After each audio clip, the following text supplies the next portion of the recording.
Hi friends, welcome back to my channel. In today's video, I am going to be doing a makeup tutorial and reviewing the new Urban Decay Cherry Eyeshadow Palette. And am I excited for this one because it is absolutely gorgeous. But before we get started in the video, please make sure to subscribe down below for new videos every single week. Let's go. So first of all, let's go ahead and open up this palette.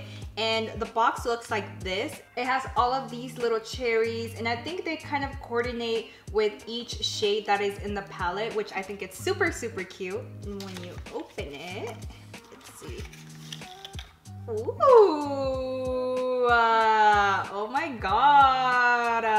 That's how I feel about this packaging because I love anything that is pink or cranberry colored, magenta colored, anything under that magenta-y pink cloud. I am all about it. And this palette has everything that I like in it. I haven't even opened it yet, but just the packaging alone, I don't know what it is about me, but the packaging, like, it just gets me every single time. So let's go ahead and open this baby. When you open it, oh, ooh, honey. Oh, it comes with the brush. The brush is adorable. It's like pink and transparent looking. So that's what the brush looks like. It has a blending side and it has a packing side. And I believe that this is going to be synthetic bristles. And this shape looks really good. Oh, excuse me. The other end is not a packing side necessarily. It's kind of like a smudger, dense side. I think it would fit perfectly kind of like in my inner corners right here. I really like the brush. I think it has two awesome brush heads to each side, and I'm really excited to try out this blending side. But let's go back to the palette. This is what the palette looks like, and oh my goodness, is it not beautiful? It's an adorable palette. I love every single color in this palette, particularly, ooh, like the rose golds in here. Oh my god, the pinks. Let me go ahead and dip into Bang Bang, Ambitious, and Young Love, because these three colors right here are the ones that scream my name. So let's go ahead and give them a good swatch. Up and down, up and down. And yeah, there you go. Show us some cherry love. So I also want to swatch some of the matte eyeshadows in this palette. So I am going to pick up some of Privacy, which is the darkest color, the darkest matte in this shadow. I am going to pick up Devilish, which is a beautiful magenta-y pink shade right here in the middle of the palette. And then which other one? Let's go for Feels, which I think would be a awesome transition color because it's like a soft pink. And let's go ahead and swatch them out. So that is, what is that? Privacy. This one is Devilish, and then we have Feels right next to it. So this is what the swatches look like with no eyeshadow primer. I think the pigments could be a little bit more consistent, but I mean, these are just like my initial swatches. I'm not the best at swatching eyeshadows also. So I'm going to hold off my thoughts on the matte eyeshadows because I kind of want to give them the benefit of the doubt, you know? I want to try them on my eyes and then I will let you know what my final conclusion is at the very end. But I will swatch every single one of these eyeshadows at the end of the video. So if you want to stick around for more swatches, then feel free to wait until the end of the video. To highlight my brow bone, I'm going to be using Hotspot right here, which is this matte vibrant color. And so far, Hotspot is giving me a good pigment. It has a good consistency to it. It's not patchy in any way. Now that I have applied Hotspot on my brow bone, I am going to go on to my next color, which is going to be this peachy shade right here, which is called Juicy. I'm going to pick up a little bit of that using my Sigma E40, which is a larger blending brush, because I want this color to kind of just peek through all the blending that I'm going to do. And I feel like this palette has a little bit more fallout than I was anticipating. Like, I'm barely like touching it and the fallout, you can see it falling. You can see Juicy falling into this color down here, Turn On. I mean, I don't think it's terrible, but I just feel like for somebody that might not have as much experience with doing makeup, it might be kind of like a turn off. I tried to dip my brush in there a couple of times and yeah, this happened. So that's what my palette looks like at the moment. Really nice and clean. All right, well, let's move forward and apply this pretty high on my eyelid. Well, it's showing up really nicely. I feel like I need to maybe build it in layers to get the intensity that I want from it, but it's going on nicely. I don't see any patches, so it's very consistent. Again, I still feel like it's giving me quite a bit of fallout on the palette. And what's crazy is that I'm also barely touching it, but it's going on, as you can see here, very nicely. Like, I'm not having a super hard time to blend, so let's go ahead and keep going. Well, the next color I am going to go into will be Feels, and that is going to go right below Juicy because I wanted to intensify my upper crease. Okay, and Feels didn't have as much fallout as Juicy.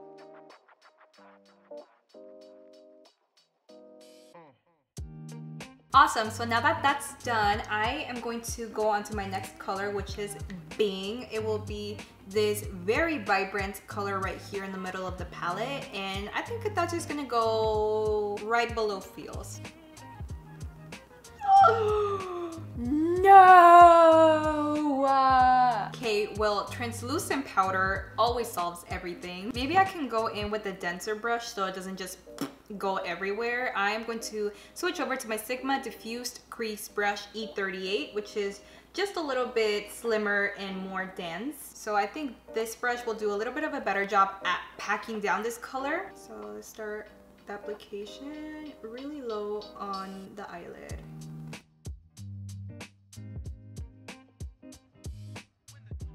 I know it's like a weird way to apply your eyeshadow, but I'm just trying to pack it down lower on my crease. So I'm just pretty much trying to get all of this eyeshadow on here without making a mess, because I do feel like the fallout from the matte, it's kind of a little bit of a problem here, but that's okay. We're going to prevail here. Maybe I can bring it out a little bit more, just like that. Wow, guys, honestly, the fallout is real. I mean, check it out. I mean, my highlight looks really good, but this fallout is not doing it for me. Okay, well, maybe at this point we can switch over to my Naked Cherry brush, and I'm going to use the blending brush. I think the slimness of it will do a good job at applying the next color, which is Devilish. This shade right here, magenta color, one of my favorite colors in the palette for sure. It's like, whoa, I don't know, I really hope you can see it, but it's a lot of fallout.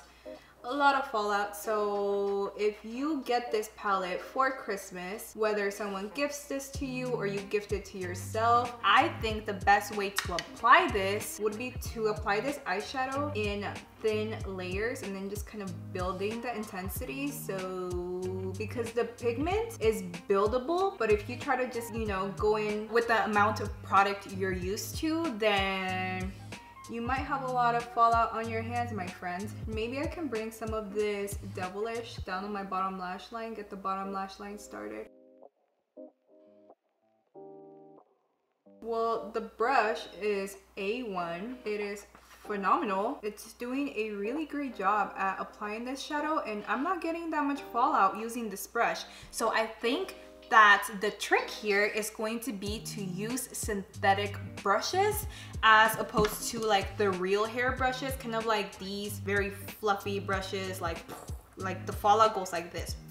So my theory so far is that the best way to put these eyeshadows on will be using synthetic brushes. Great, moving right along. Next shade is going to be Privacy.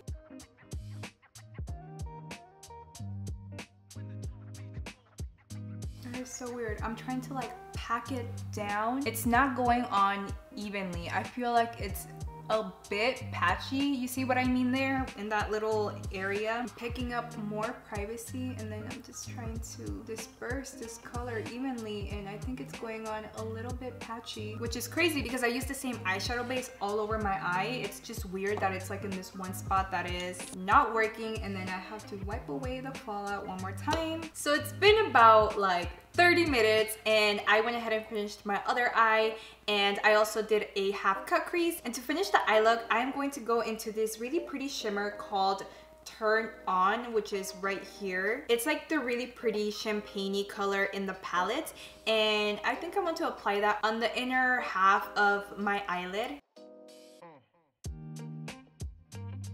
I feel like it's a little bit hard to pick up when the brush is not wet. So I went ahead and sprayed it, and we were gonna pick up a little bit more. And honestly, I am living for this shade. Just look at that. It's so vibrant and pretty. So that is what we have so far. I think that Turn On went on really nicely. I did have to make it work, and by that I mean that I had to use a synthetic brush, and I had to make sure to spray the brush in order to be able to more effectively pick up this color and for it to go on like this, very metallic-y, almost like a foil. It's very pretty. I really like this color. The next shade I'm going to pick up is going to be Young Love. Kind of apply this in the center. Oh yeah, when you spray the brush, it really makes it super vibrant and pigmented. Alright, and I'm just going to take the small edge of my Urban Decay brush that came with the palette, and I'm going to pick up some Turn On, and we're just going to give it like a wiggle right here, back and forth. And the next color that's going to go on my eyelid is going to be Ambitious here. So same brush. So it looks like the shimmers also have a little bit of fallout to them. You can see from me just dipping into the palette that some of the fallout is coming through, or I'm sorry, it's up here. I feel like every time I touch or move these shimmers, like I have some type of fallout. So we're just gonna work with it. It's packing motions. I'm going to try and fit Drunk Dial, which is this color right over here. It is the darkest shimmer in the palette, and it looks like that. Maybe I can fit it like somewhere in there before I go back into Privacy to really deepen it up.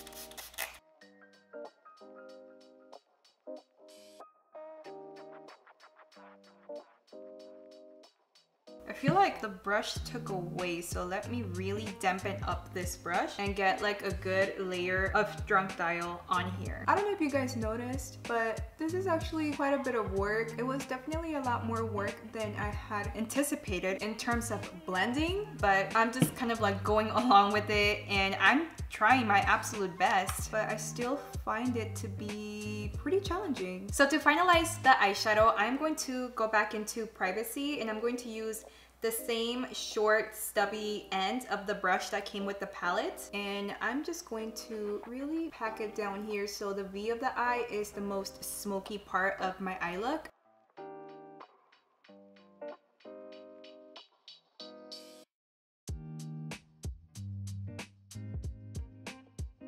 Excellent. So my final thoughts, my conclusion on this eyeshadow palette. Urban Decay knocked it out of the ballpark with this color scheme, with the color selection. I think every single eyeshadow in the palette belongs in this eyeshadow palette. You know what I mean?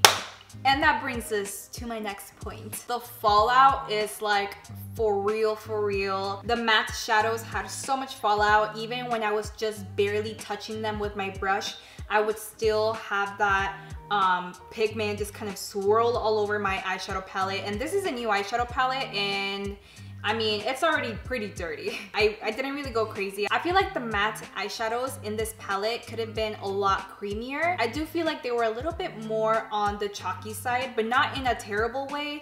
I just wish it was a little bit creamier, you know what I mean? You can definitely build the intensity of your matte eyeshadows by building in light layers, so kind of building that pigment. As you can see here, I was able to do that with the darker colors and whatnot. Although by looking at it, I do wish that Privacy, which was this color here, the darkest plum shade, I do wish that it was a little bit more pigmented, a little bit more consistent. It was just a little difficult building that color, that intensity on the V of my eye and in the lower crease. I also had a little bit of trouble with blending privacy. I had to do so much blending to get it to not be patchy. And next up with the sheen eyeshadows in the palette, I adore every single one of the sheens in this eyeshadow palette in terms of color. I do also feel like I have to make the sheen eyeshadows work for me, and by that I mean that I had to use a synthetic brush, and I had to make sure that I sprayed my synthetic brush with some primer water that had some glycerin on it to kind of transform the sheen colors into like a more creamy, workable eyeshadow. But as you see here, I do feel like it paid off to be consistent with the blend of the sheen eyeshadows. I love that they're so like vibrant, but I do have to say it took me a little bit of packing on the layers in order to get this intensity right here. Although it is a little bit hard to work with, I feel like any MUA or any makeup fanatic is going to be able to make this work. But I do have to say that if you are new to the makeup game, or you might not have had as much practice in the past with makeup, I feel like this eyeshadow palette could be a little bit difficult to work with if you are, say, a beginner. But again, anybody that is accustomed to making eyeshadow palettes work for them, this palette is like beautiful and totally worth the effort, because I mean, look at this. I love the pinks. I love the pinks. And that does it for this Urban Decay Cherry Eyeshadow Palette review. If you liked this video and found some value from it, please don't forget to drop me a like, and also don't forget to subscribe for new videos every single week. Like always, I want to thank you so much for watching. I'll see you on the next one.